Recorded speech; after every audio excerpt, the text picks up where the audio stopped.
Gino. No. Kiss me. No, I don't want to right now at this moment. Kiss me. Not at this moment. Later.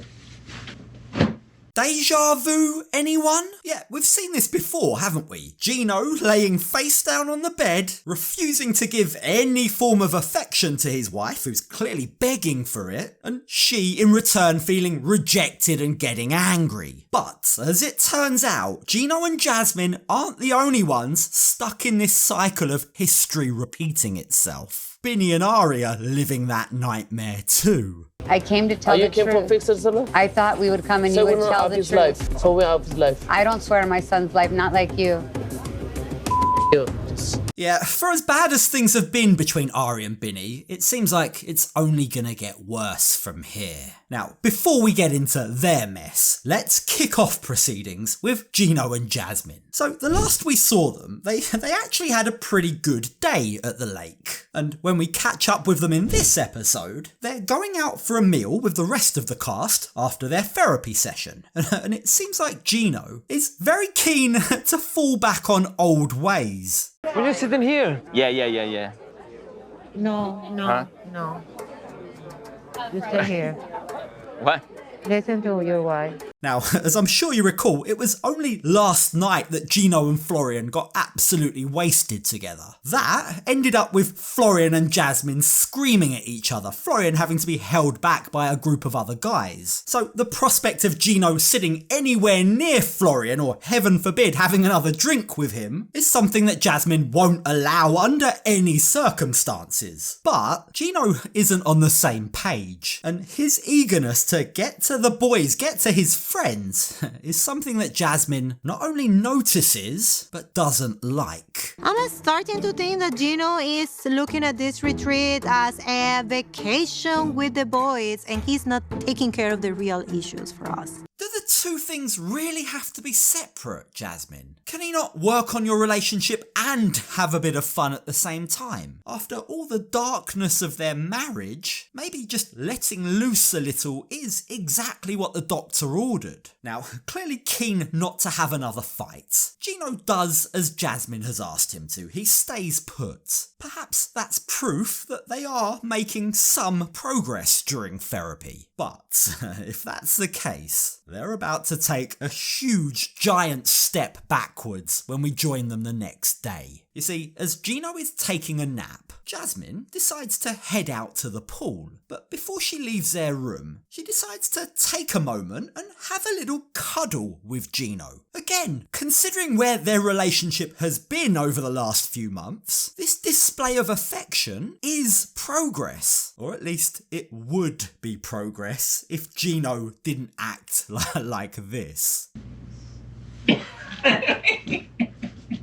You're tickling. That said you're going to the pool. Oh, come on, she barely touched you, Gino. Sorry, but there's no way you can convince me she tickled him that badly that he had to jump up, run away from her, and have his hat fall off his strange head. Now, the tickling is just an excuse, right? He doesn't want his wife touching him. I thought you were going to the pool, he asks, desperate to have her leave. The problem is, Jasmine isn't going to give up that easily. She gives him this look, and eventually, after first fiddling with the curtains, Gino lies back down and reluctantly agrees, if you can even call it that, to give her a hug. The world's most awkward hug. Yeah, I hugged you and that's it. Oh, your hand. Gino. No. Now, it goes without saying that, of course, no one should be forced into doing something they don't want to. But Jasmine really isn't asking for much here. Like, Gino's attempt at a hug was the most half-assed attempt ever. His face is flat down on the pillow, like he awkwardly manoeuvres his arm, and it's no wonder he hurts her. And in one final desperate attempt to get something, anything from him, Jasmine begs him, she's basically begging him, just to turn around and give her a kiss. And when he again refuses, Jasmine can't contain her frustration. Gino. No. Kiss me. No, I don't want to right now at this moment. Kiss me. Not at this moment. Later. Now, unlike the last time something like this happened, this time there is a slight difference, some tiny level of growth. You see, rather than shutting down both emotionally and physically, Gino sits up and actually engages in conversation with Jasmine. Dare I say it, it's growth from both of them. She's not yelling and shouting, well, not much by her standards anyway, and he's trying to explain to her what he needs in order to be able to give her what she needs. Where are you at? I need to understand. Where are you I at? just want to try to build our friendship up. And So you want us to be friends?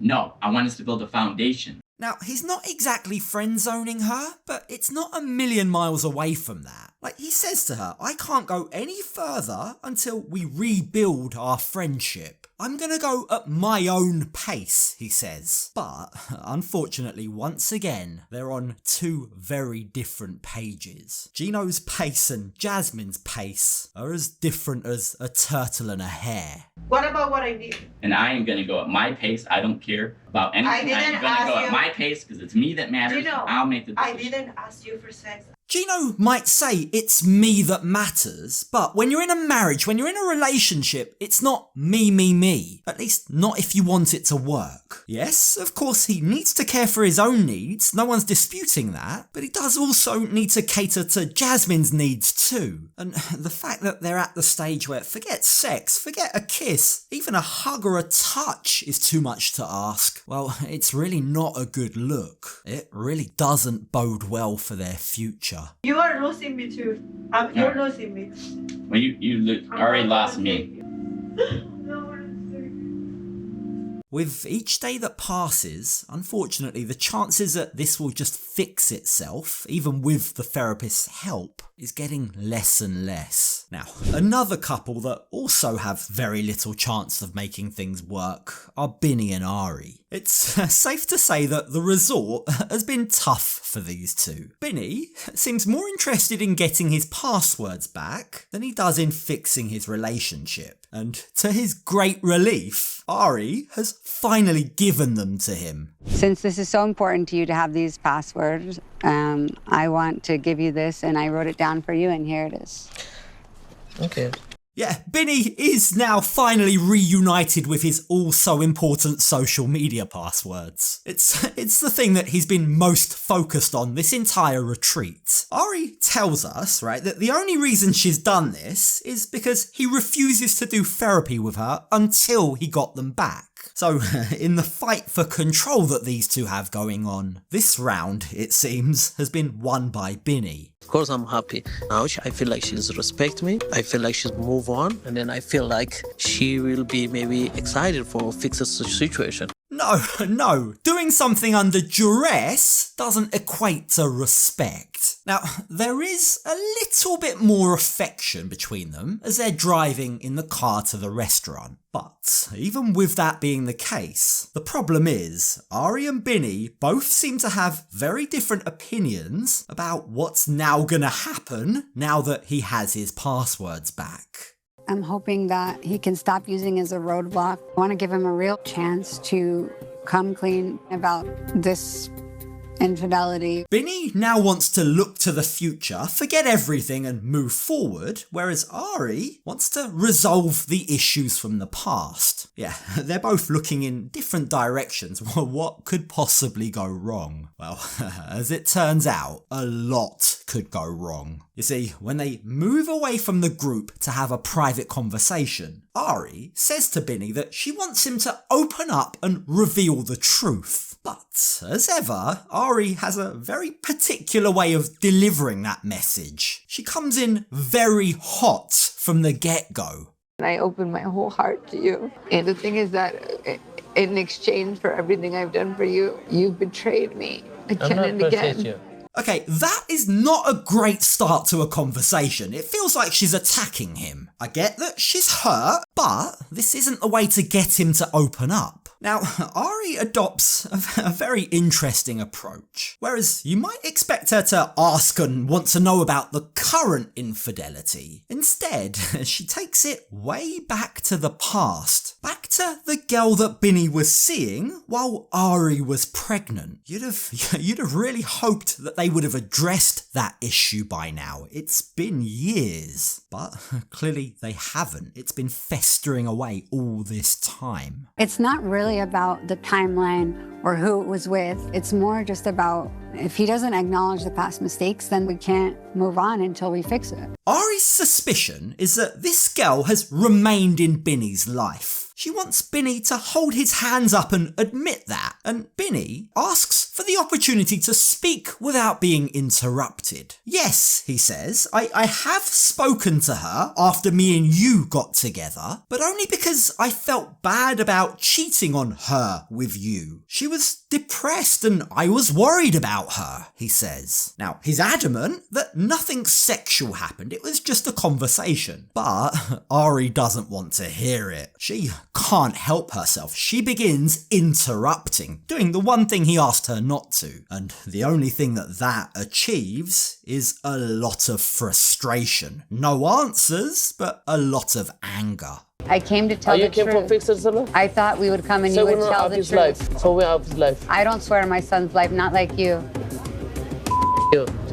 Speaking to your wife like that, right, cursing and flipping her off, isn't okay. That is one of the quickest ways that you can ruin the marriage forever, for good. Now, the truth is, this conversation has done a lot more damage than good. Bini doesn't believe that Ari has any interest in fixing the situation. He's convinced she's only interested in making him out to be a bad guy, whereas Ari, well, she doesn't believe a word that Bini says. So with that being the case, what exactly does that mean for your relationship? The others ask. So what does that mean? Is he done? Are you guys gonna finish this therapy? What am I supposed to do?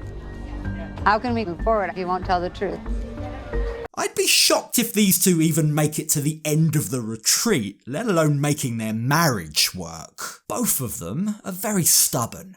Both see things from their own perspective, but absolutely refuse to see it from the others, right? Even this fight that they've just had. Ari refuses to believe Bini, and Bini just has his own take on everything. She did not come in here for fixing relationships. That's what I believe. You don't think so? But when she came here, she wants to look at me bad.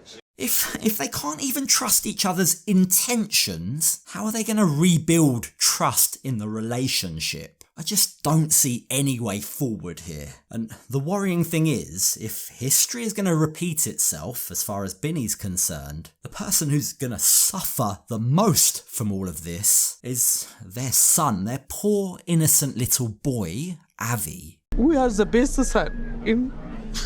We are the best son, and my love, he loves his father so much. He loves his mother. Ari and Bini are at war, and their son is the one stuck in the middle. Again, theme of this video, history is repeating itself. Bini has a track record of this. He has a child from another relationship that he's told us in the past he doesn't see, he has no contact with. It's a real worry, and for that very reason, if he's learned anything at all, whether or not his and Ari's relationship is doomed, they both really need to start to find a way to figure out how to let go of their anger and move forward with the intention of caring for their child. But as things stand, that seems a million miles away.